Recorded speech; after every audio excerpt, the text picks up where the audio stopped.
Turn that off. Can only turn it off when he meets his attorney. I am his attorney. Jamie is really clever. He's an incredibly clever survivalist, which makes him a good lawyer. City people find out really quick that country people have been to college, understand the same books, and can be formidable in the legal world just as well. But in this situation, he's created the mess and needs to get himself out. Do you recall the events I am repeating to you? And he's fighting with the same rush that caused what happened in season 2 with killing the reporter. I think he has the same rush of anger, anxiety, and poor decision-making. There's a full panic, I think, going. You out of your fucking mind? But this time, it's a little different. This time, Jamie realizes he's only thinking about himself to dig himself out of this hole. And it goes into more, I think, a self-preservation mode. In this world, in the world of Yellowstone, and in the world of John Dutton, everything is bigger. He's a big character, and Yellowstone is a huge place. The idea of it, for a man like the character of John Dutton, it's just so important to keep what you've built and what your father has built and just pass it down and keep it alive. You know, Governor Perry's got a lot of angles to play. The major antagonist this season, the financial group that comes in and wants to buy up everything around and want to turn it all into a ski resort. They come in with this proposal with the idea that this would be better for the state. That's progress, Governor, and progress has a price. As the governor of Montana, she has no choice but to think about the people of Montana and what that means, and that means change, probably. A lot of people to please, and a really big bear to to keep happy in John Dutton.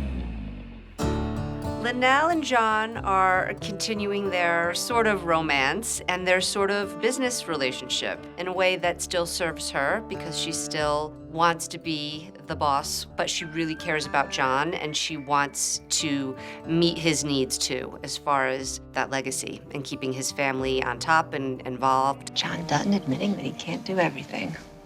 I admitted no such thing.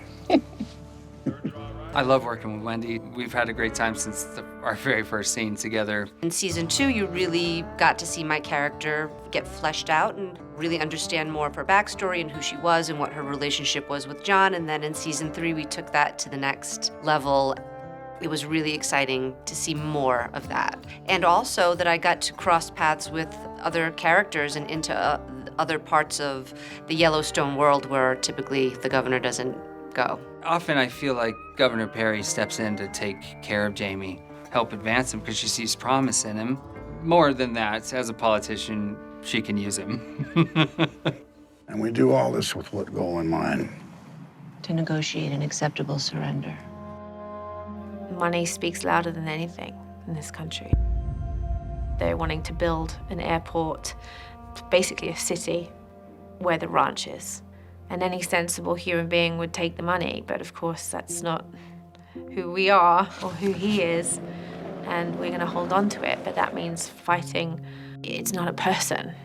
It's this sort of invisible tsunami of power. I drive this road every single day. You're never here, and now you're here every day, while attorneys decide what properties to condemn.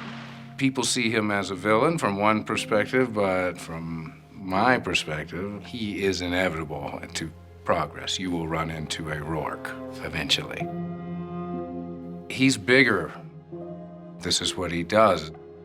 People make toast for breakfast. He crushes companies and makes cities. So it's absolutely normal for him to do this. And he knows that he's bringing so many jobs and so much financial influence to an area that if the people don't want to sell, they'll just condemn it anyway. So it's kind of like that.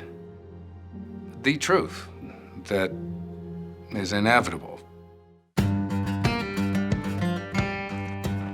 Oh shit, Jimmy. It's really amazing for Jimmy, I think, to have found this sense of identity in rodeo and to have found this sort of sense of pride. Since he was a kid, he's been told and shown over and over again that he's a piece of shit. So like to be able to fuel that pride in himself and then to have that affirmed by his like newfound family, by this new community, for John Dutton to show up to watch Jimmy rodeo is like the closest thing to Jimmy's dad showing up to a T-ball game that he's ever felt in his life. Like I think it's profoundly meaningful for him. And all of that just goes right out the window the second he meets Mia. As soon as he sees Mia, I think he forgets that John Dutton's even there. John Dutton and Rip had been the center of Jimmy's world, and then as soon as he sees Mia, I think they just go right out of his head. Mia is a barrel racer that met Jimmy at a rodeo, and she's somebody that's like very sure of herself, very decisive, very grounded in what she wants and who she is. Trying really hard to think of something to say and just nothing's coming out. You could ask me on a date. She only knows him in the context of the thing that brings him the most pride in himself and the thing that makes him feel most like a person with something to offer. Jimmy. That's your dad? Kinda, yeah. To see himself through her eyes, I think is like an incredible thing for Jimmy. Good luck. I think the initial interest sort of came from him as a bronc rider and like his talent. But I do think that when they have the moment of like first meeting eyes and seeing each other, I do think that there's this sort of like miraculous thing that happens. Jimmy's a little taken aback by her directness, but he has tremendous respect for these various rodeo sports. And then to see that she's an athlete, that she has lives and breathes this lifestyle, I think that he looks up to her in a lot of ways. Like he's just getting started in the rodeo world and he sees her and he imagines this whole other life, this life in the rodeo, people that value him for what he values in himself. it's that moment that you like can't deny and you need to just follow your heart. And I think that happens for the both of them, but especially her. Having the first little moment with Jeff and then them just putting me on a horse and giving me a flag and saying, okay, run around the arena in front of these like pretty legit like extras that have seen plenty of rodeos and are watching me do this and are probably like, oh my God. But it was really lucky because it couldn't have gone better and smoother, and it's really nice when there's sort of already a family dynamic in place with a cast. And it's even better when they're so welcoming because you just get to sort of fall into their arms.